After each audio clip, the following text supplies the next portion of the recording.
Halo guys, balik lagi bersama saya Biras dan kali ini kita akan ngobrolin Poco M4 Pro. HP gaming dengan harga 3 jutaan dan ini adalah penerus dari Poco M3 Pro. Nah, kalau kita bandingkan dengan penerus yang sebelumnya, ada banyak yang baru ya kalau kita bandingkan dan banyak peningkatan dari sisi layar, sisi body dan desain maupun platform serta kameranya. Oke, yang pertama saya tertarik untuk membahas soal desainnya. Desain dan bodinya ini terbuat dari plastik ya masih ya. Cuman di sini dibuat seperti Poco M3 yang awal. Kalau Poco M3 Pro dia memanjang ke sebelah bawah ya, ke arah bawah. Ini ke arah samping dan dibuat lebih besar seperti ini bingkainya ya. Di sini ada tulisan Poco-nya dengan aksen mengkilap seperti itu. Kemudian di sini ada dibuat Dove dengan kamera bagian utamanya dia di atas seperti ini. Kemudian di sini ada dua kamera lagi sebenarnya, kamera ultrawide dan kamera makro. Di sini hanya tulisan AI dan lampu flash. Cantik sih kalau menurut saya, ini bagus. Dan ini dibuat seperti kaca ya. Dan pastinya kalau desain seperti ini sudah pasti ada sidik jari yang nempel. Sebentar saja sudah kelihatan kotor ya. Di bagian sisi kanannya kita dapat menemukan tombol power dan fingerprint ya. Kemudian di sini langsung ada tombol volume. Biasanya kalau tombol volume dia ada di sebelah sini, bersebelahan dengan yang tombol power ya. Dan ini sebenarnya suka-sukaan sih. Kalau saya lebih suka tombol volumenya ada di samping sini karena lebih menurut saya lebih usability ya daripada yang ini. Kecuali Anda yang punya tangan besar, mungkin akan lebih mudah kalau tombol power sama tombol volume berada di satu sisi. Oke, di sebelah bawah kita temukan lubang speaker, kemudian ada konektor USB Type-C dan ada lubang mikrofon ya. Di sisi sebelah kiri kita temukan SIM card tray ya, dan ini konfigurasinya double SIM dengan satu slot untuk memori eksternal ya. Oke, di bagian atas kita bisa temukan audio jack 3,5 mm, kemudian ada lubang speaker lagi, ini speakernya ganda, kemudian ada IR blaster dan ini ada lubang mikrofon ya. Kemudian satu lagi hal yang baru dari desainnya ini adalah sudah mengusung teknologi EP53. Jadi sudah tersertifikasi ketahanan terhadap dust dan splash. Oke, kemudian dari sisi berat ini lebih ringan 179 gram ya, dibandingkan yang seri Poco M3 itu 190 gram. Ini lebih ringan. Kemudian untuk handlingnya, seperti saya bilang, ini cukup nyaman sih karena di sini datar dan ini cukup lebar, jadi masih terasa nyaman digenggamnya. Dan ini desainnya flat semua ya, ini pasti tren iPhone 12 ya. Jadi semuanya pada ikut-ikutan, bentuknya mengotak dan datar di bagian sisi sininya. Dan ini untuk getarnya enak ya. Ini getarnya enak banget.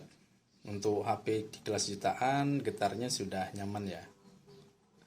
Kemudian untuk suaranya sendiri ini ada udah stereo ya, stereo double stereo ya di sini. Kita dapatnya di bawah dan di atas. Dan kira-kira suaranya seperti ini.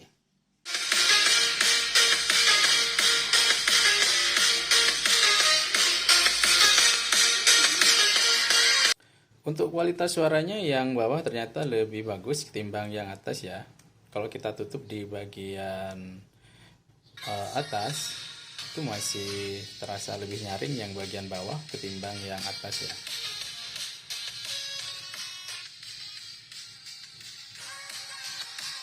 Kemudian untuk layarnya ini menggunakan layar AMOLED berukuran 6,43 inch dengan resolusi Full HD Plus atau 1080 x 2400 pixel. Dan untuk kecerahannya ini mencapai 700 nit ya, dan masih sangat enak dipakai di siang hari. Ini juga salah satu peningkatan yang ada di Poco M4 Pro, dimana kalau kita bandingkan dengan Poco M3 Pro, itu masih menggunakan IPS LCD 90Hz ya. Jadi bagi kamu yang suka game dengan refreshing rate 90Hz, ini pasti smooth ya. Apalagi untuk yang scrolling sosial media dan pemakaian sehari-hari, itu pasti nyaman dengan refreshing rate 90Hz. Untuk platformnya masih menggunakan basic Android 11 ya, dengan versi MIUI-nya sudah 13, dan versi terakhir yang kita dapat di sini adalah MIUI Global versi 13.0.1 ya. Dan ini sepertinya sudah ada update-nya. Nanti kita tunggu saja update-nya, termasuk update dari versi Android 11 ke versi Android 12-nya. Oke, kemudian untuk chipset yang digunakan ini menggunakan chipset MediaTek Helio G96 12 nanometer. Chipset yang banyak dipakai di HP 3 jutaan ya. Dan ini kalau kita bandingkan dengan Poco M3 Pro, itu menggunakan Dimensity 700. Dan kalau dari clock speednya, ini masih lebih rendah kalau dibandingkan Dimensity 700 ya. Dimana kalau Dimensity 700, clock speednya 2,2 GHz, dan di Helio G96 itu 2,05. Untuk skor Antutu yang didapat itu sebesar 312.694 dan masih lebih tinggi 100 ribuan kalau kita bandingkan dengan Narzo 50 ya. Kemudian untuk skor dengan Geekbench 5 kita dapatnya di angka 494 untuk single core skornya. Kemudian di angka multicore-nya kita dapatkan di angka 1846. Ini juga lebih tinggi kalau kita bandingkan dengan Narzo 50. Untuk memorinya di pasaran ada dua varian ya. Varian memori RAM 6 GB dengan storage 128 GB dan varian kedua RAM 8 GB dengan storage 256 GB. Dan ini meningkat kalau kita bandingkan dengan Poco M3 ya. Poco M3 ada dua varian, Poco M3 Pro maksud saya ada dua varian, varian 4/6 GB dan varian tertingginya varian 6 GB per 128 GB. Oke, untuk performanya saat dipakai sehari-hari ini udah pasti oke ya. Untuk scrolling di sosial media, YouTubean, Instagram ini udah pasti oke ya. Apalagi didukung dengan refreshing rate 90Hz menjanjikan pengalaman yang lebih smooth ya. Kemudian untuk performa gamingnya saat dipakai main Mobile Legends ini juga aman-aman dan lancar-lancar saja ya, tidak ada kendala. Yang pastinya kita dapat settingan di frame rate-nya high dan grafiknya ultra. Main PUBG juga lancar-lancar saja ya, kita dapat grafiknya di grafik HD dan frame rate-nya di high ya. Kemudian untuk suhunya pada saat main ini juga enggak terlalu panas sih, standar lah kisaran 40 derajat Celcius ya. Baterai 5000 mAh-nya cukup awet dipakai seharian ya, apalagi cuma untuk Facebookan, streaming video, nonton YouTube, ataupun untuk Instagram dan Facebookan. Ini sudah cukup awet ya. Kemudian untuk ketahanan baterainya waktu dipakai main dengan Mobile Legends selama 12 menit baterainya berkurang 3%. Kemudian saat dipakai main PUBG selama 13 menit baterainya berkurang selama 3% selama lagi. Untuk ketahanan baterainya waktu dipakai main Mobile Legends selama 12 menit baterainya berkurang sebesar 3%. Kemudian saat bermain PUBG selama 13 menit baterainya juga berkurang 3% saja. Untuk kecepatan pengecasannya sudah dilengkapi dengan charger 33 watt yang bisa mengisi daya dari 0 sampai 100% hanya dalam waktu sekitar 1 jam 10 menit saja. Hal yang baru di Poco M4 Pro yang saya suka adalah hadirnya kamera ultrawide 8 megapiksel ya. Dimana kalau versi sebelumnya Poco M3 Pro tidak ada kamera ultrawide dan hanya ada kamera wide, makro, dan deep. Sedangkan di sini untuk kamera deep-nya dihilangkan sebagai ganti kamera ultrawide mungkin ya. Entah itu strategi menekan harga, tapi kalau saya lebih cenderung lebih baik penggunaan kamera ultrawide ya daripada deep ya. Dan karena ini lebih banyak dipakai untuk momen keseharian bersama teman-teman menghadirkan tempat-tempat baru dengan angle yang lebih luas, kamera ultrawide lebih dibutuhkan daripada kamera depth.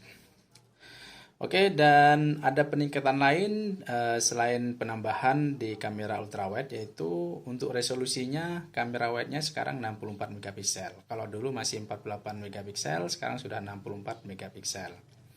Kemudian untuk kamera makronya di sini masih sama ya, masih 2 megapiksel. Lanjut di bagian kamera depan juga ada peningkatan dari 8 megapiksel menjadi 16 megapiksel. Dan untuk hasil foto-fotonya seperti ini ya. Untuk kualitas fotonya di sini kita coba variasi SDR dan AI-nya ya. Dan memang untuk kualitas yang paling bagus di sini sih pada saat SDR-nya dinyalain dan AI-nya dinonaktifkan. Karena ketika AI-nya dinyalakan terlalu over coloring gitu ya, rumputnya terlalu lebih hijau. Kemudian untuk foto bokehnya ini bagus menurut saya. Ini foto saat AI-nya dinonaktifkan ya. Lebih menyerupai aslinya daripada pada saat AI-nya dinyalakan, dan ini terlalu over coloring, warnanya lebih hijau daripada aslinya. Untuk foto makronya di sini malah terlihat pink ya, padahal ini warna aslinya adalah merah, dan ini lebih mendekati dan memang tidak konsisten ya, dan ini malah balik lagi ke pink ya. Foto untuk kondisi low light lumayan bagus ya, meskipun ada sedikit flare, dan lebih bagus kalau mode naiknya dinyalakan. Hasilnya lebih terang dan lebih detailnya lebih dapat. Meskipun juga ada sedikit flare ya. Oke, ini kualitas perekaman dengan menggunakan kamera wide di 1080 di 30 fps. Suasana sore menjelang buka puasa.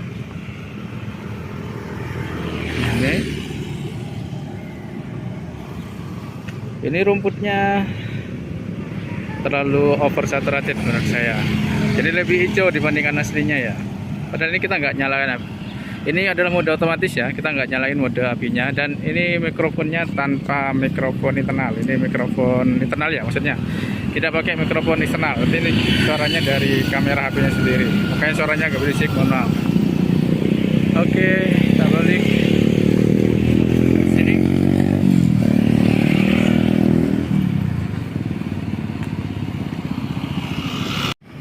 Dan ini untuk kualitas perekaman dengan menggunakan kamera ultrawide di kualitas 1080 di 30 fps.